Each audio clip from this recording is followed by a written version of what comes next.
नमस्कार दोस्तों, मेरा नाम है अरुण प्रजापति एके इलेक्ट्रिकल क्लासेस में आपका स्वागत है। मध्य प्रदेश में टीओ की जो वैकेंसीज आने वाली है उसके लिए हम लाए हैं फिटर की क्लासेस। अभी तक जो फिटर ट्रेड में 10 वर्षों से क्वेश्चन आए हैं, हम उनको सॉल्व करेंगे। अब हम स्टार्ट करते हैं क्लास सेकंड। यदि अभी तक आपने हमारे चैनल को सब्सक्राइब नहीं किया है तो सब्सक्राइब कर ले और प्लीज़ बेल आइकन को प्रेस कर ले। तो शुरुआत करते हैं पहले क्वेश्चन से। अग्निशामकों में पाए जाने वाला सीटीसी का क्या अर्थ होता है? तो सबसे पहले समझते हैं अग्निशामक क्या होता है। अग्निशामक वो होता है जिससे जो आग लगी होती है उसको बुझाने का काम करते हैं, उसको भी इंग्लिश में बोलते हैं फायर एक्सटिंग्विशर। ठीक है ना।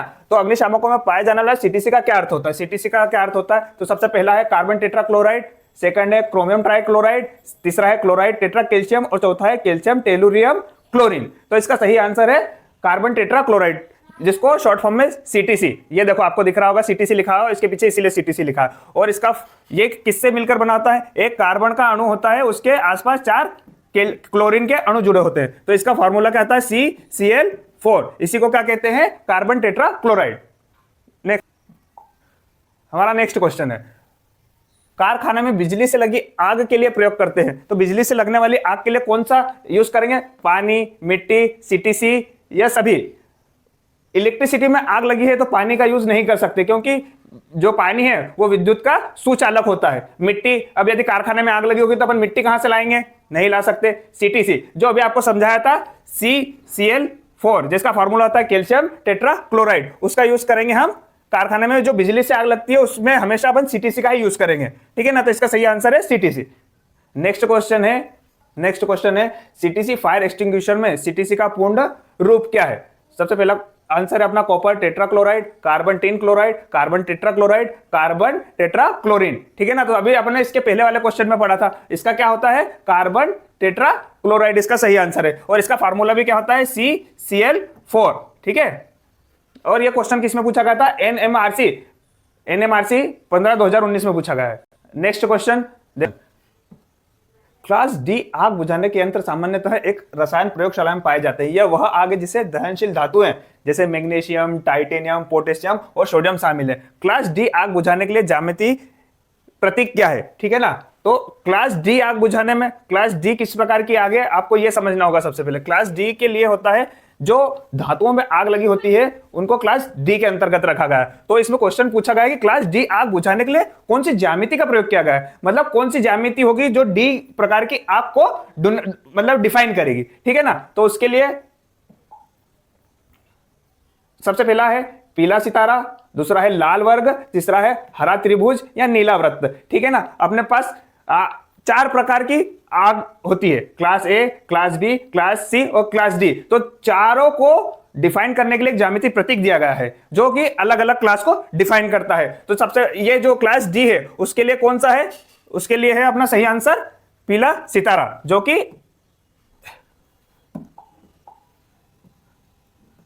कि इस प्रकार रहेगा पीला सितारा। लाल वर्ग ये कौन सी क्लास को डिनोट करेगा? क्लास डी को। लाल स्क्वायर क्लास बी को डिनोट करेगा। हरा त्रिभुज क्लास ए को डिनोट करेगा और नीला वृत्त क्लास सी को डिनोट करेगा। तो दोस्तों आपको समझ में आएगा। ठीक है। और ये क्वेश्चन आया था ट्यूबवेल ऑपरेटर में। क्वेश्चन पे चलते हैं दोस्तों। नेक्स्ट क्वेश्चन है, एक दुर्घटना होती है, एन एक्सीडेंट क्या होता है? अयोजनाबद्ध घटना होती है, अनियंत्रित घटना होती है, अवांछनीय घटना होती है या ये सभी होती है? तो घटना क्या होती है? अयोजनाबद्ध। आप क्या योजना बना सकते हैं क्या घटना की? नहीं। अनियंत्रित घटना होती है, घटना के बाद अनियंत्रित होती है, वो घटना पहले से नहीं होती है, घटना घटने के बाद अनियंत्रित होती है। तो हमेशा क्या आएगा इसका आंसर? अवांछनीय घटना। अवांछनीय घटना आई। अवांछनीय कैसे? आप उसकी इच्छा नहीं करते हो पर वो घट जाती है। जैसे कि कारखाने में कोई मजदूर है, वो यदि किसी भी प्लेटफॉर्म पे काम कर रहा है, यदि उसकी रुचि नहीं है तो घटना हो जाएगी। यदि वह पूरा सक्षम नहीं है उस कार्य को करने में तो घटना हो जाएगी। यदि वो आलसी खा रहा है या कुछ कर रहा है अनवेले तो घटना हो सकती है। तो इसको किस कैटेगरी में रखेंगे? दुर्घटना कैसी होती है? अवांछनीय घटना के रूप में होती है। नेक्स्ट क्वेश्चन दोस्तों, जले पर बिल्कुल नहीं रखना चाहिए। यूपी एसएससी ट्यूबवेल ऑपरेटर 2018 में पूछा गया क्वेश्चन। पहला है कड़वे रस वाली वनस्पति औषधि, सेकंड है पानी, तीसरा है कोको बीज के रस से बना मक्खन, चौथा है सूखी उसर पट्टी। तो इनमें से क्या जले पर नहीं रखना चाहिए इसको बताना आपने को। तो क्या नहीं रखना चाहिए? कोको के बीज का रस का मक्खन नहीं रखना चाहिए ये, क्योंकि जो डार्क चॉकलेट में आता है ये वही है, इससे क्या होता है त्वचा पे रोग हो जाता है, इसलिए इसको नहीं रखना चाहिए। नेक्स्ट क्वेश्चन दोस्तों, क्वेश्चन है, फायर इज अ कॉम्बिनेशन, आग एक संयोजक है। पहला है ईंधन, प्रकाश तथा ऑक्सीजन, सेकंड है ईंधन, उष्मा और ऑक्सीजन, ईंधन, उष्मा तथा कार्बन डाइऑक्साइड, और चौथा है ईंधन, प्रकाश तथा नाइट्रोजन। तो आग किसका संयोजी है? ईंधन, उष्मा तथा ऑक्सीजन। जब ये तीन मिलेंगे तभी आग लग पाएगी। जैसे अब मैं आपको समझाता हूं, कपड़े में यदि आग लगना है, यदि किसी कपड़े में आग लगना है तो कपड़ा उसके लिए ईंधन का काम करेगा, माचिस उसके लिए गर्मी का काम करेगी, और जो वातावरण में ऑक्सीजन है वो जलने का, मतलब ऑक्सीजन से जलने का काम करेगा। मतलब यदि इन तीनों में से यदि कोई सी भी चीज मिसिंग है तो आग नहीं लगेगी। इन तीनों का कॉम्बिनेशन होगा तभी आग एग्जीक्यूट कर पाएगी। और यही पूछा गया है अपने को कि आग किसका संयोजन है, ठीक है ना। तो आग किस किस का संयोजन है? ऑक्सीजन, गर्मी और ईंधन का संयोजन है। ठीक है दोस्तों, तो इसका सही आंसर है ईंधन, उष्मा और ऑक्सीजन। Next question,